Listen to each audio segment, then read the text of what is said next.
The classic battery problem. We want our phones to run longer, but every year they get more powerful, capable of doing more stuff. It's easy to overlook the fact that battery technology and capacity has been steadily improving. For every little battery bump we get, though, we also get more powerful processors, brighter, higher resolution screens, and once you get used to a larger battery, you're apt to just use your phone more aggressively throughout the day. We're in a constant battle, balancing convenience against runtime. So with that in mind, here are 8 tips to help prolong your phone's battery, but some of them you might not want to do. Number 8, set a shorter screen timeout.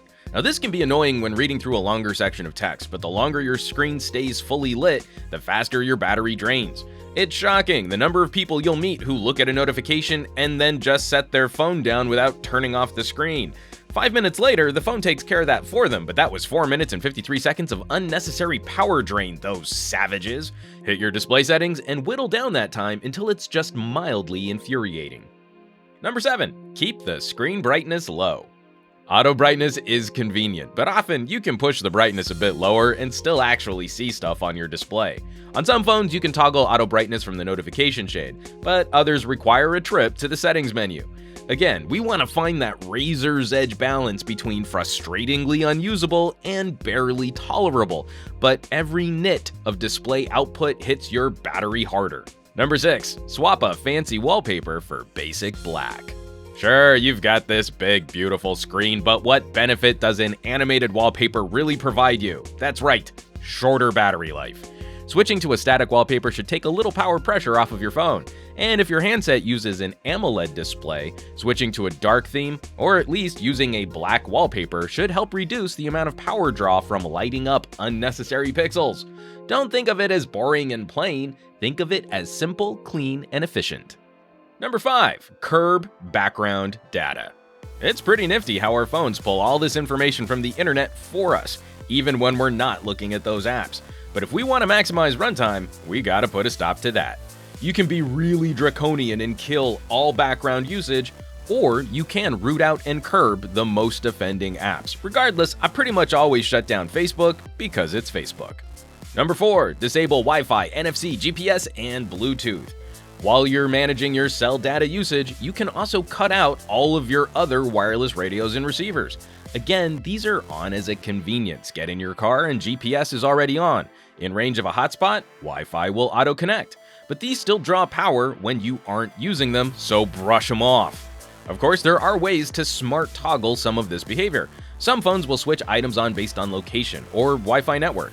And though they never became super popular, you can always try out some of those nifty NFC tags. Program the tag to switch things on and off as you tap and go about your day. But really, most folks will probably just grumble about having to do this stuff manually until they give up and just take the battery hit for having these radios on all the time. We know you're lazy. Number 3, disable app auto updates. This one actually burned me at a baseball game where my phone found some carrier-branded Wi-Fi and then went to town updating a bunch of apps. I noticed the phone was running warm and yup, I lost a small chunk of my battery to a convenience setting. Hit up Google Play and shut that down. Number 2, do you really need haptic feedback? No, you don't. It is fun getting little pulses and vibrations from your phone.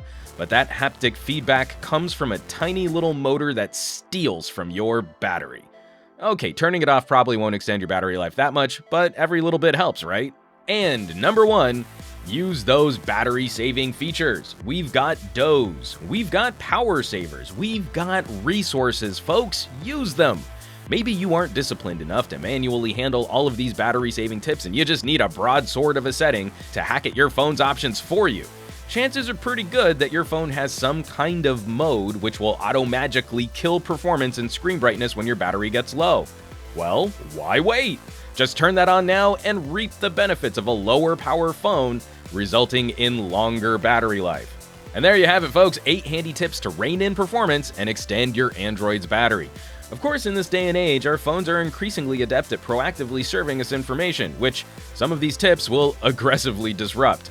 So we really aren't ever surprised when people opt instead for better charging solutions over trying to minimize their phone usage. And of course, we want to hear from you. What's your power management solution? How do you balance features against extending runtime? Drop us a comment below. Maybe your strategy can help others use their phones more too. As always, thanks so much for watching. Be sure to subscribe to this channel for more fun tips and tricks, and hit that thumbs up button for a little extra positive reinforcement. For Pocketnow, I'm Juan Carlos Bagnell, some gadget guy on Twitter and Instagram, and I will catch you all on the next video.